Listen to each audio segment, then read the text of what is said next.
APR et ses opposants qui semblent ne pas comprendre ce jeu politique pensé par Ousmane Sonko et Bassirou Diomaye Diakhar Faye. Entre Ousmane Sonko et Diomaye, encore une fois, il n'y a aucun malentendu ou un quelconque différent. Ousmane Sonko et Diomaye Faye amuñu ben problème. Ils ont un projet commun. Et ce projet commun, il est le suivant. C'est la pastefication de l'espace politique sénégalaise. Pastef dañoo bëgg dans l'espace politique sénégalaise mu nekk un espace politique totalement Pastef. En faisant quoi? Pastef dafa bëgg diviser l'électorat sénégalais entre Ousmane Sonko et Bassirou Diomaye Diakhar Faye. Je vous explique.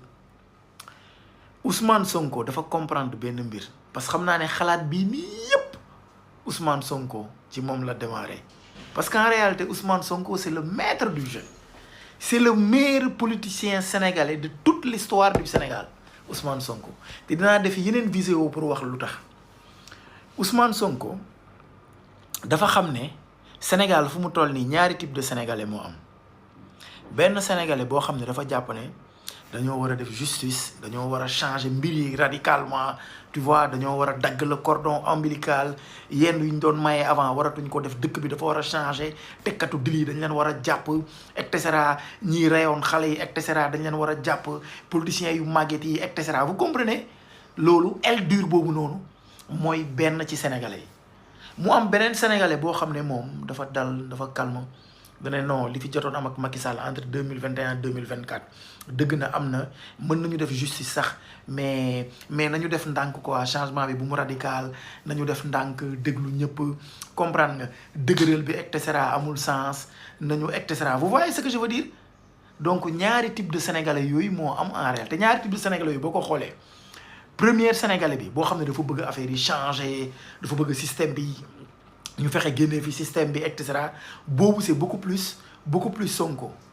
Beneen bi te nga xam ne actuellement mooy opposition bay APR et tout ça mooy yeneen sénégalais yoo xam ne des fois ça c'est de grands intellectuels dañuy bëgg affaire bi comprendre nga un peu de douceur, ñu def ndànk, jarul ñuy xëccoo, bëgg nañu changement mais bëgguñu changement boo xam ne day dëgër trop, day indi ay problèmes. Vous voyez ce que je veux dire? Ñaari type de sénégalais yooyu ñoo am. Léegi si ñaari type de sénégalais yooyu Sonko ak Diomaye toog ne mais ñaari type de sénégalais yooyu mën nañ leen moom, mën nañ leen am, mën nañu fexe ba électorat boobu noonu mu nekk un électorat totalement Pastef. En faisant quoi? Yow Ousmane Sonko reste sur ton approche, je vais dire dure, sincère, système bi dañ ko fi jëlee, nañu changer mbir yi et cetera et cetera.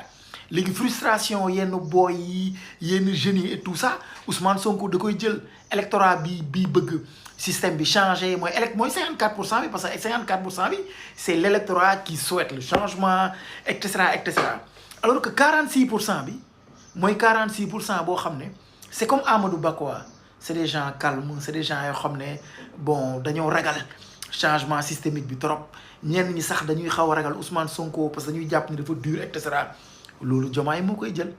Diomaye naka la koy jëlee mi ngi biir Pastef ba tey, mi ngi nekk toujours militant de Pastef, mais dafay créer un semblant entre guillemets outil politique boobu noonu du ma ko tuddee appareil politique, outil politique boobu noonu mooy coalition Pastef président. Coalition boobu noonu dina permettre en réalité Diomaye mu capter électorat bi ma lay wax nii, maanaam électorat 46% bi Diomaye da koy capter. Léegi bu ko capter non seulement loolu atu bu rëy la, mais day permettre dafay rey les partis classiques, maanaam day anéantir toute forme d'opposition au Sénégal. APR day dee, PS dee na ba pare, AFP day dee, yeneen mouvement yépp doon di jéem a émerger. Même Awalé bu Abdourahmane Diouf bii ni dafay dee parce que dafay seey si coalition Diomaye, wala même bu seeyiwul coalition Diomaye da koy muur. Donc même Abdourahmane Diouf en réalité analyse am baaxul.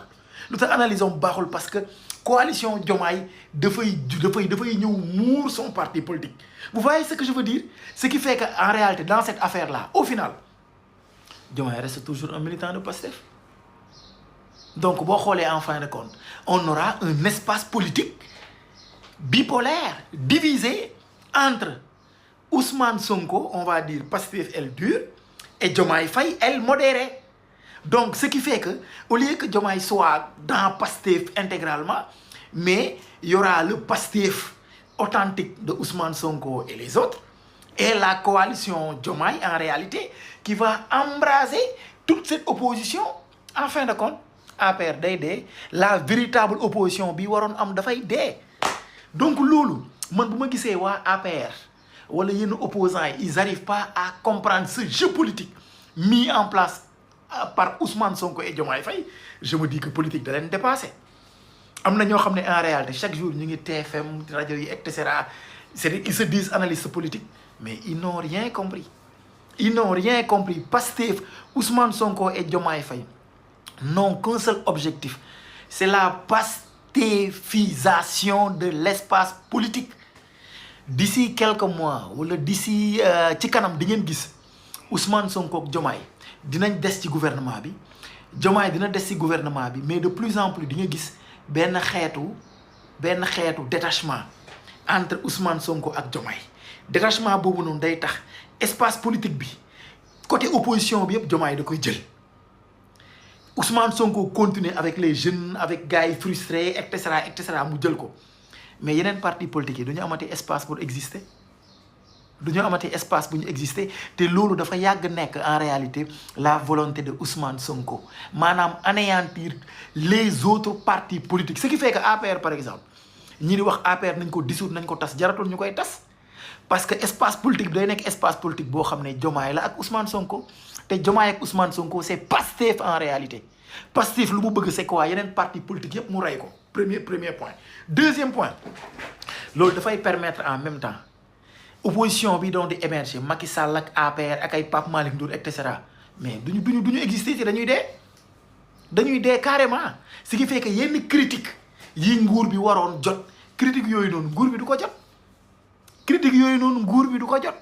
Léegi Diomaye su boobaa Mimi Touré Diomaye da koy nax. Abdourahmane Diouf moom kaaw moo gën a critique parce que moom xaw na jeune. Mimi Touré sa jeexal na ci politique. Donc Mimi Touré en réalité même deal bi may wax nii bu ko xamee elle va se taire mu gérer lu muy gérer. ñii di les gros perdants mooy ñii comprendrewul dara ci affaire bi, mooy APR, mooy Abdourahmane Diouf de Awalé, parce que en réalité c'est Pastef. Bassirou Diomaye Diakhar Faye, Bassirou Diomaye Diakhar Faye, coalition président Diomaye, mais loolu c'est Pastef.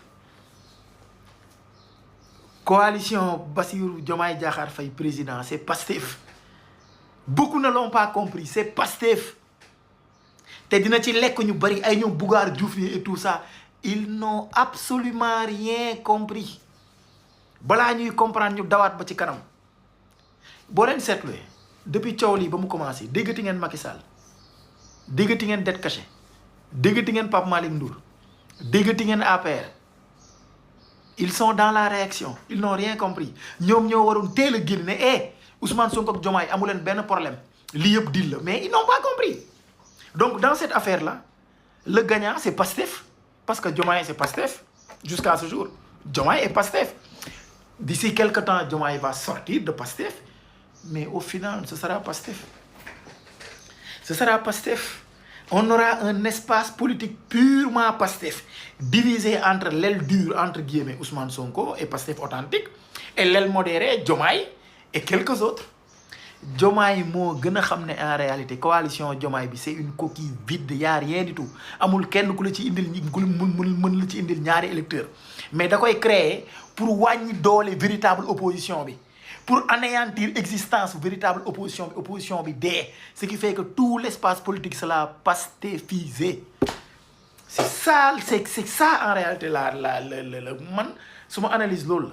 Diomaye ak Sonko dañoo xuloo, musuñu xuloo. Diomaye ak Sonko musuñu xuloo, lii xuloo de façade la. D'ici quelques jours di ngeen gis sax peut-être mu gën a détachement bi gën a am, mais détachement bi plus muy am plus Pastef di gën a jël espace, plus Pastef di jël espace opposition bi dee. Voilà. Ne soyez pas dans la réaction yéen waa opposition bi, vous devez être dans l'action. Te Ousmane Sonko sur ce point il est excellent amul